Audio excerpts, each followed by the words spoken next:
প্রভুপাদের বাবা গৌরমোহন দে তিনি ছিলেন একজন বৈষ্ণব পরিবারে ছিলেন। তো বৈষ্ণব পরিবার ছিলেন, তিনি কি বৈষ্ণব কিনা? তিনি তো ভগবানের প্রসাদ পেতেন, তিনি বৈষ্ণব কিনা?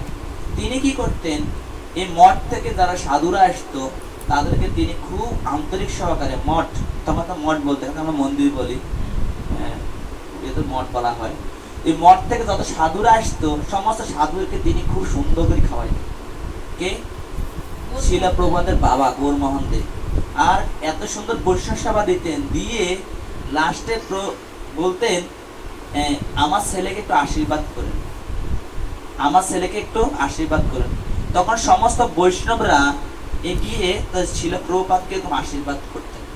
আর শিলা প্রভুপাদকে যখন আশীর্বাদ করতেন, আর শিলা প্রভুপাদকে খুব সমস্ত বৈষ্ণবরা আশীর্বাদ করতেন।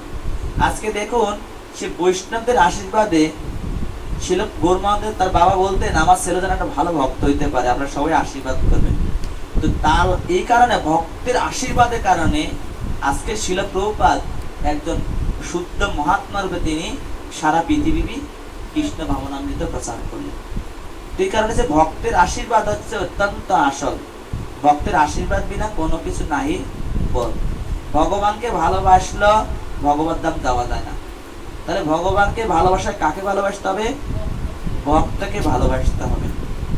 হ্যাঁ, ভগবানকে ভালোবাসাকে ভগবানকে ভক্ত ভালোবাসে। কেন? ভক্ত যদি আশীর্বাদ করে তাহলে তার হৃদয় এমনি ভগবানের প্রতি নিষ্ঠাভাব কাজ করবে।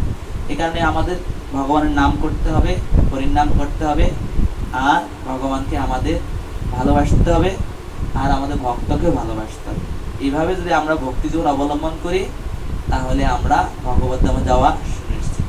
হরে কৃষ্ণ কৃষ্ণ কৃষ্ণ হরে হরে, হরে রাম রাম রাম হরে হরে। জয় শিলা প্রভুপাদ কি জয়। ভক্তি রসামৃত সিন্ধু কি জয়। মাতাজি বলছে অক্ষয় তিথি, সামনে অক্ষয় তিথি মহোৎসব।